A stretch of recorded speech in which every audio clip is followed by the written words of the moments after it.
यह सब एक गर्मी की रात हुआ, जो बस एक सामान्य रात हो सकती थी।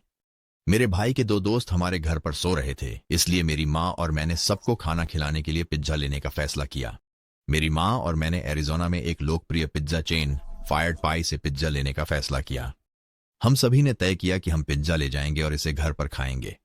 और हम अपने भाई के दोस्तों और अपने कुत्ते, एक हस्की जिसका नाम फ्रॉस्टी है, को पिज्जा लेने के लिए साथ ले गए। हमने फ्रॉस्टी को घर पर छोड़ने का कारण यह था कि वह अभी भी युवा था और जब उसे अकेला छोड़ दिया जाता था तो वह बहुत बर्बाद कर देता था। लेकिन फ्रॉस्टी को हमारे साथ लाना का मतलब सिर्फ नए पर्दे या जूते खरीदने की जरूरत नहीं थी। जब हम फायर्ड पाई पहुंचे तो मैं कार से बाहर नहीं निकलना चाहता था क्योंकि मैं बहुत आलसी महसूस कर रहा था।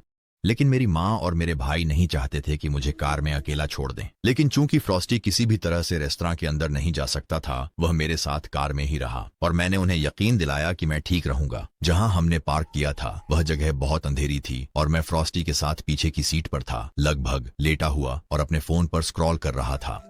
अचानक फ्रॉस्टी ने कराहना शुरू किया और फिर कुछ बार भौंका। पहले मैंने सोचा कि वह पैनिक कर रहा है क्योंकि वह छोटा था और कार में फंसा हुआ महसूस कर रहा था। मैंने बस उसकी पीठ पर हाथ रखा और इससे वह थोड़ा शांत हो गया। लेकिन फिर उसने मुझ पर आक्रामकता से भौंकना शुरू कर दिया और मैं चौंक गया।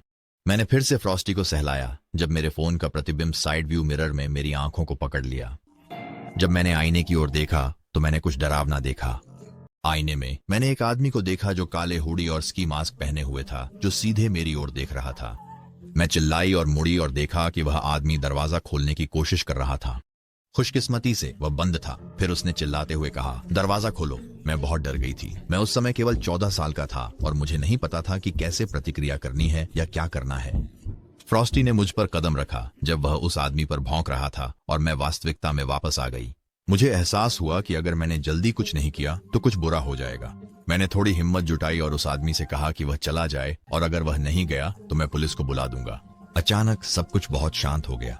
वह ऐसा लग रहा था कि चला गया है और मैंने चारों ओर देखा लेकिन मुझे कोई नहीं दिखा। तो मैं अपनी कुत्ते के साथ कार से बाहर निकला और रेस्तरां की ओर दौड़ने लगा। लेकिन जैसे ही मैं दौड़ रहा था किसी ने मुझे पकड़ लिया और मैंने चिल्लाने की कोशिश की, लेकिन मेरे मुंह पर एक कपड़ा ढका हुआ था। मैंने आखिरी बार देखा कि मेरा कुत्ता रेस्तरां की ओर दौड़ रहा है और फिर मैं बेहोश हो गया। मैं एक अस्पताल में जागा और मेरा शरीर दर्द कर रहा था, जैसे मुझे इधर उधर फेंका गया हो। मैंने चारों ओर देखा और अपनी माँ और अपने भाई को देखा जो मेरे बारे में बहुत चिंतित लग रहे थे। फिर मैंने उनसे पूछा कि क्या हुआ।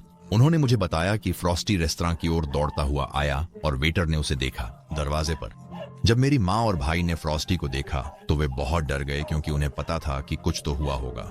वे पार्किंग लॉट की ओर दौड़े और देखा कि मैं कार में नहीं थी। मेरी माँ ने पुलिस को बुला